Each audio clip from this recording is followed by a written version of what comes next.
time collapses, there won't be a future, there won't be a past. I need to go back right now. Wake up. Wait, no! Let me just send one. Okay. So I'm here with Zoe Cunningham and Marianna Dean. We're going to talk about their new film, Breaking Infinity, which I watched yesterday and found it to be so exciting and so engaging. I just didn't want to stop watching it. It was that good. I just kept going with the story. So congratulations to you both. I think you did a wonderful job with this film here. Oh, thank you so much. So my first question is, how did you guys get on board this project? Go on, sorry. So well, we met online in 2015, 2016, something like that. It was probably 2015, and we met on a site called Shooting People, which I always think, for me, I knew it was a film site. I always think of it as a film site, and I tell other people, oh, we met on this site called Shooting People, and they're like, what?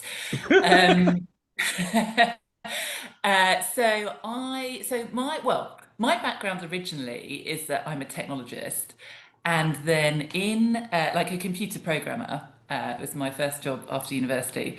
And in 2014, I read a magic book called The Artist's Way, which some people might have heard of if they're in the creative industries, which is a book for unblocking creative people. And I didn't think I was a creative person, and I didn't think I was blocked, but I read this book and boom, suddenly I was like, oh, wow, I actually really want to be an actor. Like, I really would love to do that out of any job in the world. And I've not been pursuing it because I have been blocked, and I've been like, oh, it's not for me. Like, you have to be an extrovert to be an actor. You have to be like a people person. And yeah, so that's a whole other story. But essentially, I'd started as an actor in 2014, and I discovered very quickly that I wanted to make my own work in order to create opportunities.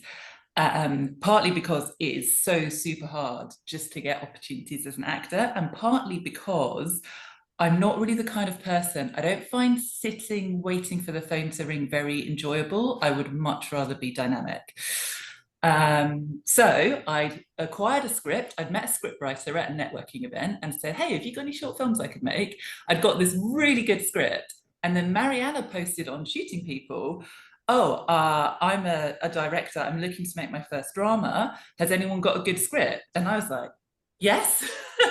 And so we didn't know each other at all. We met online and we made our short film called Symptoms, and it did really well. I think it screened at like 20 festivals, something like that, and won like 6 or 7 awards. And we worked so well together that we were like, let's keep doing this. Roll forward. We wanted to make a feature film for a long time, and it's very challenging to find a good script that you can shoot within a budget of money that you can raise. Right. And we spent quite a long time going, oh, we need to like make the film more exciting, but then that will cost more money and we can't raise it. Oh, we need to make it cheaper, but now no one wants to invest in it, like with various projects. And then we were super lucky that we managed to get a private investment of £200,000. And we were like, well, that's made the decision. We need to make a film for £200,000. And off we went to find a script. So we read a lot of scripts. And when we read Breaking Infinity, we both just fell in love with it. And here we are. Yep. That's awesome. And what about you, Marianna? Like, I know you were involved with directing, but, you know, how'd you know that this was the right project for you to direct? Well, I was actually the first person to read the script. This came from a writer that we talked about a different project with ages and ages ago. So when this money came about, we emailed him asking if he has anything within the budget. And when I read the script, I just found it superbly engaging right from the start. It was very dynamic. Things were just happening constantly. You know, every page I turned, I was like, oh my God, I had such a strong visual reference to it, if you like, that I kept calling Zoe going, you must read this script. It's really good. It's probably the best script I've read. I think we can do it for the budget. It will be a push, but I think we can pull it off if we, you know, adjust a few things. and that's really what we did. That's amazing. I gotta tell you, man, this movie was great, even from the very beginning to the very end. It's just a fantastic film because I love the fact that it's about this guy who constantly is time traveling, finding himself in these different worlds, and then realizing he might have started the apocalypse. So he has to find a way to end it. And I love Zoe's character in the film because it's like she's skeptical throughout 80% of this whole movie. She's like too skeptical. Right, but it's the A job, good right? 80%, a good chunk of the movie, the character's all skeptical, like, okay, does this really happening? But that 20% starts to show up in the last third of the film, which really helps. But I gotta say, Neil Bishop did a tremendous job as Liam. He was fantastic. I Oh, mean, he I don't think just you couldn't have gotten a better lead character actor. no, we were really, really lucky, and he's just so talented, so talented, and he just got the character. He nailed it, really, and he's such a joy to work with. He's just wonderful, isn't he?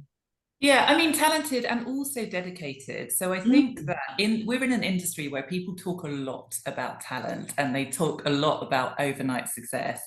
And actually, to work in a creative role in film is so hard and such hard work. And actually, the actors who do best are sure, they're talented as well, but they also put the hard work in. And Neil is one of the hardest working actors that I've met. The thing I most remember about Neil from set is that he had printed out his script and he'd put it in a folder and he'd use like color-coded markers to show which bit of the script was where and how one bit linked to another and to help him learn his lines. Wow. You know, he learnt his lines super thoroughly. He was completely professional about everything. He was asking us questions about how does this bit fit with this bit and what you're looking for in this bit, like well in advance of filming, so that he was taking the responsibility on himself to be prepared for the shoot, and that was very impressive. Yeah, and I think it's what kind of every director wants, right? You want people who are bought into the project that will help you create this amazing thing. And he was definitely on board with everything, along with all the other actors, of course. But everything was resting on his shoulders, really. I mean, he carries the film, so to speak. Yeah, So, yeah. I mean, he was, yeah. Yep, and Zoe did in some part as well. I think she carried the film. 100%. Yeah. Yeah, 100%. It was incredible. It was really, really good, and they both did really well. It was just real fun shoot as well. We had a lot of fun. I was just going to say that I think I got some days off though, whereas I think Neil was filming every single day we were filming. Neil was in one of the scenes filming that day. You know, he definitely had a bigger job to do than all of the other actors. Yeah, and not to reveal anything, I love the character of the old man who just sporadically appears in and out, looking like this mage of sort. I feel like he's like the prophet, like he was seen as the prophet who like can predict the apocalypse, and he just shows up and he has such good chemistry with Neil. I mean, that was just amazing. Yeah. Did you like did you like his big stick as well? Like, I think the old man's best outfit, and we're all like, oh, the stick is so cool. Yeah, that's why I thought he was a prophet, because the way he's dressed and the way he's holding that stick, I'm like, this guy's like a prophet. This old man is like the prophet of the apocalypse. Like, it's he predicts it, but he just when he appears here now, he's like the conscience of. I feel like he was the conscience of Liam, you know, warning him, telling him this was going to happen. That, you know, that's what I read in the film. That's actually quite interesting. That's really good that you kind of picked up on this, because it's such a subtle message of it in a film. So it's really interesting that you picked up on it. One thing I would say is with the old man is I think the costume played a big part in it. You know, we were really trying to find the right costume for the old man, because he could have worn anything, right? He could have been in anything, really. But I really wanted him to be a little bit mystical and a little bit kind of have a little bit of an ancient feel to it, if you like. Yeah, and what I found interesting was that every time you hear a jump, you hear this Celtic music. I mean, I found that fascinating, because usually you would hear the little sci-fi sounds that you usually hear with time travel, but I just love the fact that Celtic tone was brought in. I mean, I think that's something original, because I've never heard anything like that before in a time travel film. So I felt like that's what helped us make this film what it was, because it was so original and unheard of. Yeah, yeah, it was really fun. We had a really amazing composer called Christoph. I'm not going to try and pronounce his second name because I'm sure I'm not going to do the right job. I think Uh, he's Alistoffer. yeah, Uh, I'd say Alestorfer, Christoph Alestorfer. but he's just wonderful. I've worked with him on one of my short films before, actually a couple of short films, and he always just gets the story. It was so easy to work with him. It was, yeah. But I think we had one conversation about what I wanted, and he came out with this whole um, cue for throughout the film, and it was fantastic. That's amazing. And I gotta say, for a film that cost £200,000 to make, the special effects in this were great. The visual effects were Thank so you. good. I mean, I felt like they were better than some of our A-list Hollywood films, where the CGI just they spend like millions of US dollars on this on a project, and the CGI just does not look right. It looks very, very bad, you know. Oh, But so here, pleased you like but for it. this film, I think the visual effects were stunning for its budget. I mean, it felt more. I felt more in tone with that than some of our A-list movies, like fantasy films, or you know, I always mention this in the case of Justice League when they had to edit Henry Cavill's mustache out and it cost Yeah. $25 million. But yeah, it still looks so horrendously bad. But this one, when you see them in the tunnel and they push that button, that lightning hits, I'm like, wow, like holy cow, this is amazing. Well, actually, most of those lights are actual lights, actual lighting that we've had put in by our gaffer, Will. So we had to stand there at the beginning of the first day of the shoot. We all kind of stood there trying to put these lights into this tunnel that had no hooks or anything, and it was just such a pain. It took good 6 hours just to put those lights up, 2 rows of lights in there. And then we had the massive light at the back that was actually manually two of our sparks were turning the lights round at the back of it to kind Whoa. of work. So what you see in the tunnel in terms of the lights going, the blue lights or the red lights, that's all actual lights. There's no Oh there's no wow. special effects in there. You But never all would the you but never the would actual think that. Holy Oh no, cow. it's wonderful. Yeah, and then the actual time travel part, that's obviously CGI. That's obviously been Yeah. Oh, that's um, amazing. I mean, I never thought, and you'd never imagine something using more practical lighting for something of that nature. Like if you would see that in yeah. Hollywood, that would definitely be all CGI at that point. But to use No, actual no, we had as many practical things as we could possibly have because it's the cheapest way. And actually, our DOP Vince Knight is super talented when it comes to these things.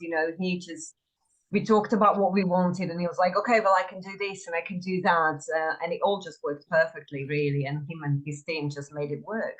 So we didn't have to spend as much money on visual effects, but had everything practical. But it was quite funny when we were shooting. Every now and then I would go, "I can see Dylan in there at the back of it," and they would have to wear everything black to kind of hide themselves at the back of the tunnel, turning that light. It was quite fun. Oh, that's amazing. Well, how long did shooting take? And of course, with indie films, low budget films like this, you're always going to face some challenges aside from taking 6 hours for the lighting. But were there any other challenges that you faced during production? I mean, I am the worst person to ask this because the way I think about it, I just think directing and producing is all problem solving, right? And if you have a problem and you kind of solve it, it's not a problem anymore. That's how I Right. kind of process things. Oh, see, So yeah, that's but all. of course, we had challenges. Apart from the usual scheduling challenges and being pushed on time, we had a little bit of a nightmare shooting in the hospital part, where everything was glass. Because obviously, we wanted to do those 360 kind of shots around the observation room, and it was all glass, so you can see reflections everywhere. So that was a pain to shoot. And obviously we couldn't have boom in there either because you could see the sound recordist.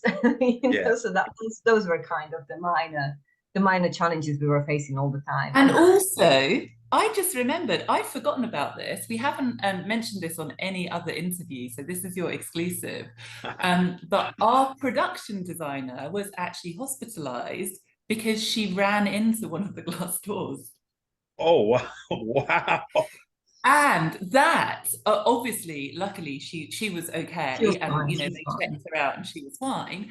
It actually was an extremely positive thing for our film because the ear, nose, and throat observation kit that she brought, while it was an actual legit kit that a doctor would use, it didn't look quite as good as we wanted. And when she had her head hit, they said, "Oh, can you just look into this light for me? I just want to check your pupillary responses." And she went, "Could I have that?"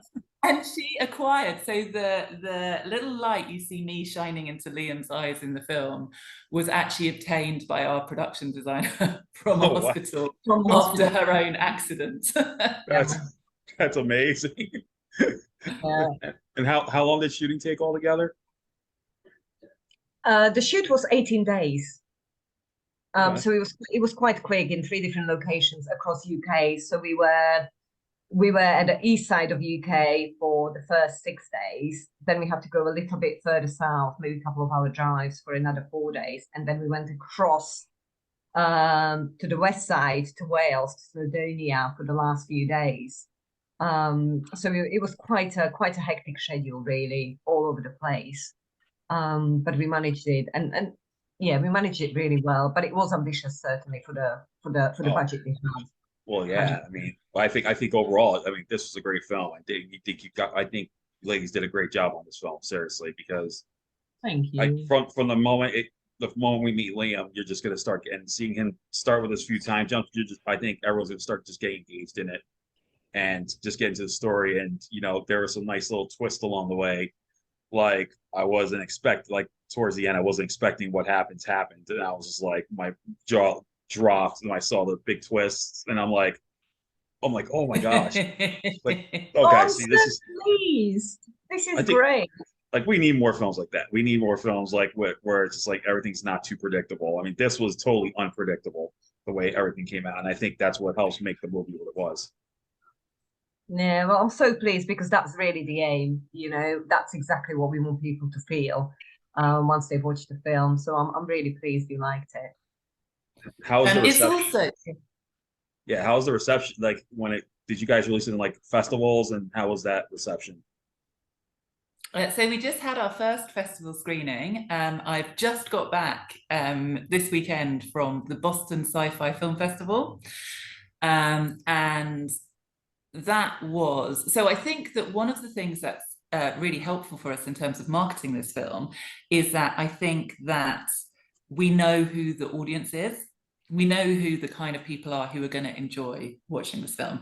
They're basically, the way I think of it, they're basically people like me, like maybe people who are computer programmers, or definitely people who are really seriously interested in science fiction, or maybe other kind of geek pursuits in the same kind of area. Like I think that's really good. So to be screening at a science fiction film festival, I think was absolutely perfect for us. And one of the ways I judge how well a screening's going is how many people laugh at different bits of it, because it's obviously not a film that's like super scary. You're not going to get people going, oh my god, they're not Oh going to no. be jumping. It's not that kind of film. And it's not a comedy, right? It's not like there's loads of jokes in it. But I think laughing like just shows how engaged people are with what's happening, I guess, and how lost Yeah. they are in the experience of watching the film, which for me is like the gauge of how much they're enjoying it, right? The worst thing is people sitting there. I watched this amazing film at the American Film Market last year about robots that people could control by being inside them. And I'm like, this film is so cool. But about an hour into it, I was like, oh, is it really not finished yet? I feel like I've been sat here forever and it's still going. And I think that's the risk, really. That's what makes a bad film, right? Is when you totally lose You lose your interest in the story. Yeah, Exactly. exactly. Like, no offense to Peter Jackson, I felt that way about Lord of the Rings, but it wasn't my fault. When I saw it in the theaters, my friend kept asking me, "What time is it? What time is it?" I'm like, "I'm trying to watch the movie." And, but even I eventually I'm like, "Is this movie over yet?" And I'm like, where on the other side, I watched Avengers Endgame, which is just as long as Lord of the Rings, but I was so engaged in that story that by the time I was done with it, I was like, it didn't feel like it was 3 hours long. I felt like I was only in there for like an hour and a half because I was so engaged. Just like this film. This film runs 85 minutes, and I just got so engaged into the story. I didn't feel like I was watching an 85-minute film. I was watching at least like I felt like I was watching 45 minutes. And I'm like, I didn't realize how long it was. Oh, the movies are done already. Oh, cool. That's how engaged I was in the film. Oh, that's wonderful. Yeah, that's really good.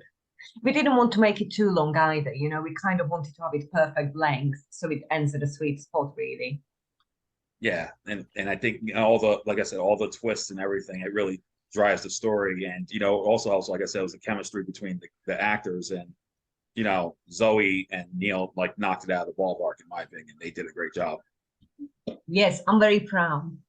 Oh, we've got quite a funny outtake actually of this whole like Zoe, because like I suddenly just got a bit like Marianna would say, "Well done, Neil," and I'd just be a bit like, where's my well done, Zoe?"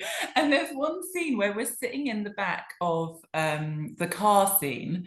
So all of the car scenes were shot on a low loader kind of truck. So I wasn't really driving. I actually don't have a driving license. I can't drive. But also it's much safer for filming, right? If you're talking to people and you don't have to not drive into things. And we've got a few outtakes from that. I can't remember what Marianna was saying in the back, but she was talking about something, and I was like, "Who's your favorite? Who's your favorite? Am I your favorite, or is Neil your favorite?" No, I think that was the two of you talking. I had nothing to do with it. I just came through saying, "I love you all equally."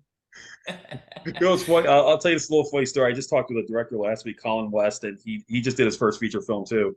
And he was saying for a car scene, he actually was hiding in the trunk of the car shooting the film. Wow. Like shooting, doing it like he had the camera up in front of the thing, but he was directing from the trunk of the car as they were driving. So I was like, I find that fascinating when you said that Marianna was the back, because that just like clicked, instantly hit my mind. But that scene did so well. That movie did so well as also. So, and we're getting that movie this week, so it's really interesting. Oh, amazing. Wonderful. The interesting thing about film is that obviously you want, like, the visual effects form part of our film, right? And they form part of the engagement. But really, real engagement comes from story. Yeah. It comes from, and characters. It has to be people you care about what happens to them. You have to care whether Liam manages to save the world or not. Which again for me is like the key thing about engagement, right? You have to care. Yeah, you have to have that. You got to have like a character that you sympathize with, and even one like you might feel like you're in tone with, like especially like your character Zoe. You're all skeptical, but yet you still want to take care. You want to take care of him, make sure he's okay through all this. But you still have that little bit of skepticism in it. Like, is this guy really time traveling, and is he really feeling these effects and whatnot? So it takes that, but more importantly, the cast has to gel together, not feel forced. Not like force their performances, because you sometimes see these ensemble cast in films, and it just doesn't seem right because the chemistry just doesn't feel right. It feels forced. But if you're willing to gel together and make the dialogue flow, then it's going to be a really good movie then. Yeah, well, one thing that I really did that was really important is we had a casting call for the character of Liam, where Zoe was reading one of the parts, obviously her part, so we could actually see on camera whether there would be any chemistry, whether the actors could work with Zoe, because that's obviously extremely important in a story like this that really carries the film all the way through. So we definitely were careful with that, and we were, it was really important that Zoe felt comfortable with the actor as well. Mm-hmm. That's awesome. Well, like I said, I'm hoping that this does get a stateside release. I mean, I think this film deserves a United States release, and we got some great distributors who could pick this project up, and I'm hoping that people will get a chance to see this over here because I think this could be those who want to break away from your A-list sci-fi flicks, want something brand new and in a way original.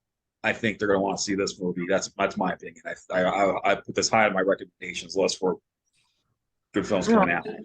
Thank you so much. We'd love to distribute in the US. So if you have any contacts, by all means, pass them our way. I might know a couple of PR companies who work with these indie-based distributors. So I think I might be able to see what I could do. Oh, amazing. Well, here's hoping, theatres all across the US. That would be amazing. Because one of the things we've noticed now that we've seen it in cinemas a few times is that I think this is a film that really does do well on a big screen. I think it really plays to its best effect in a cinema. I know all filmmakers say that. They all say, oh, my film's so much better in the cinema. I think with this, it really does make a difference. So we're keen to get it into cinemas as much as possible so that people can watch it there. Yeah, definitely. Yeah. And it's partly because of its production value and the gorgeous landscapes and all of those things that really come across on a big screen a lot better. Yeah, exactly. I especially with like the overhead shots of the landscapes. I mean that's like perfect for a big screen. You've got to have more of that. Yeah. I got inspired by what is the film called now? I have it on the top of my tongue and I can't say it out. It's with Mel Gibson. What's the film? The Scottish film. You know the big Scottish film? Oh my God, what's it called? Oh, it's gonna annoy me. Anyway, I could say one movie it reminds me of. There was a 1988 horror film called Amsterdam, and they have these great shots, overhead shots of Amsterdam in certain parts, and it was done by the DOP just holding the camera and going on a helicopter and taking all these aerial shots of the city himself, and it just looked visually beautiful. Like you see the city of Amsterdam just looking amazing, and so that's what that reminded me of when you see these landscape shots. That's the first movie that pops in my head because just seeing those overhead shots look just fantastic. Yeah, Braveheart is the film I was thinking of. Those nice opening shots of Scotland, and I thought, oh, that might look nice in our film if I did something similar. That's awesome. So finally, what is next for you two that you can talk about? Any new projects on the horizon? Well, we've got a couple of projects that we're working on. We've got another film from the same writer that we would love to make, but it's slightly higher budget. I think we need about 1 million, 1.2 million really to kind of pull it through because it has much bigger special effects in there. But it's also set in space and so on. I won't say too much about it. But we'd love to be able to do that. And then we have another film that's also a sci-fi film that we're kind of developing from scratch with a writer that we know. And that's going to be we can probably make it for about 500,000 maybe. So if anybody has or knows any investors, please come our way. We'd love to make a film. But that's kind of what we're working on now. It's always a bit risky as a filmmaker to talk about future projects because there's so much needed to actually make the project happen. Right. So it's almost like, some of these are so incredible and I would love to make them so much, but I almost don't want to put my heart on the line of we're going to make this in case it doesn't come off and then I'll have to grieve the loss of the film that never was. But yeah, we keep busy, right? So we're kind of flat out promoting and distributing Breaking Infinity, but we're also always thinking about what comes next because there's such a long lead time on getting a project together. Right. Well, I gotta say, you guys did a great job with Breaking Infinity, and like I said, I hope this does get a stateside release. I think it deserves it, and I mean, this story is gonna make people engaged, and it might not just affect geeks and sci-fi fans. People who love these time travel films, like anyone who loves time travel will want to see this movie. And I think just from the beginning, they're going to stay engaged. So I hope it does get a stateside release, and I hope people will get to see it. And Yeah. I can't thank you two enough, you guys, to hop on board and take time out of your schedule to talk about this film. But then I thank you from the bottom of my heart. Oh, no, Oh, thank thank you for you. having us. All right. Well, I hope everyone takes care and you all have a great day. Thank you. You too. All right. Thanks.